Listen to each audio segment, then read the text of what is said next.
Praise the lord. ದೇವರಿಗೆ ಸ್ತೋತ್ರ ಉಂಟಾಗಲಿ. ಯೇಸು ಕ್ರಿಸ್ತನ ಪರಿಶುದ್ಧ ನಾಮದಲ್ಲಿ ನಿಮ್ಮೆಲ್ಲರಿಗೂ ವಂದನೆಗಳು.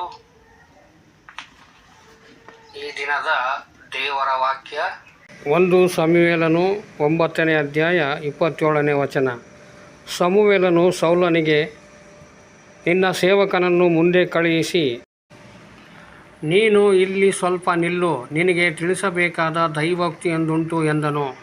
ನನ್ನ ಪ್ರೀತಿಯ ದೇವ ಜನರೇ, ಈ ವಾಕ್ಯದಲ್ಲಿ ಸೌಲನ ತಂದೆಯಾದ ಕೀಷನು ತನ್ನ ಕತ್ತೆಗಳನ್ನು ಕಳೆದುಕೊಂಡಿದ್ದನು ಮತ್ತು ಅವುಗಳನ್ನು ಹುಡುಕುವುದಕ್ಕಾಗಿ ತನ್ನ ಮಗನಿಗೆ ಹೇಳಿದನು.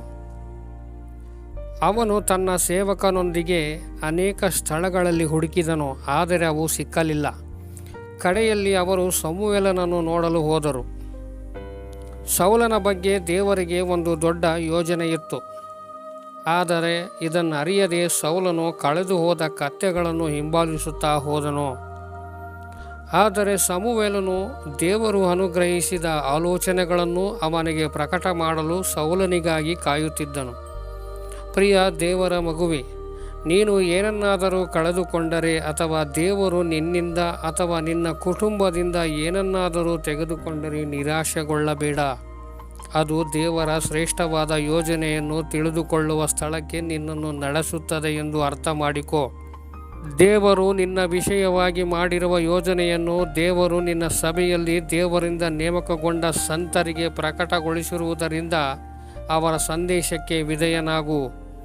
ಇಲ್ಲಿ ಸೌಲನು ಸಮುವೇಲನ ಬಳಿಗೆ ಬಂದಾಗ ಅವನನ್ನು ಅಭಿಷೇಕಿಸುವುದಕ್ಕೆ ಮುಂಚೆ ಸಮುವೇಲನು, ನೀನು ಇಲ್ಲಿ ಸ್ವಲ್ಪ ನಿಲ್ಲು, ನಿನಗೆ ತಿಳಿಸಬೇಕಾದ ದೈವೋಕ್ತಿಯೊಂದುಂಟು ಎಂದು ಹೇಳಿದನು.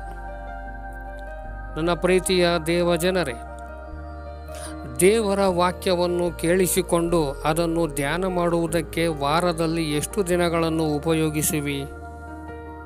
ಲೋಕದ ಜನರು ಸುಮ್ಮನೆ ನಿಂತು ದೇವರ ವಾಕ್ಯ ಕೇಳಿಸಿಕೊಳ್ಳಲು ಸಮಯವಿಲ್ಲದವರಾಗಿದ್ದಾರೆ.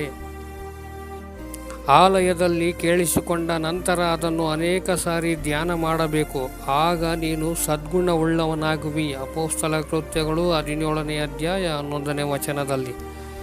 ಸಮುವೇಲನು ಸೌಲನಿಗೆ, 3 ದಿವಸಗಳ ಹಿಂದೆ ತಪ್ಪಿಸಿಕೊಂಡ ನಿನ್ನ ಕತ್ತೆಗಳಿಗೋಸ್ಕರ ಚಿಂತೆ ಮಾಡಬೇಡ, ಅವು ಸಿಕ್ಕಿವೆ ಎಂದು ಹೇಳಿದನು.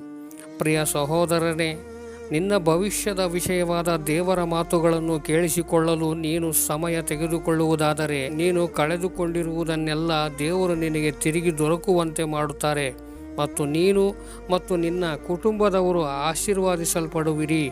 ನಿನ್ನ ಕರೆಯುವಿಕೆಯು ಪರಲೋಕ ಸಂಬಂಧವಾದದ್ದು. ನಿನ್ನ ಮನಸ್ಸನ್ನು ಲೌಕಿಕ ವಿಷಯಗಳ ಹಾಗೂ ಪಾಪಕರವಾದ ಲೋಕ ಭೋಗಗಳ ಮೇಲೆ ಇಡಬೇಡ. ಸುಮ್ಮನೆ ನಿಂತು ದೇವರ ಅದ್ಭುತ ಕಾರ್ಯಗಳನ್ನು ಧ್ಯಾನಿಸು.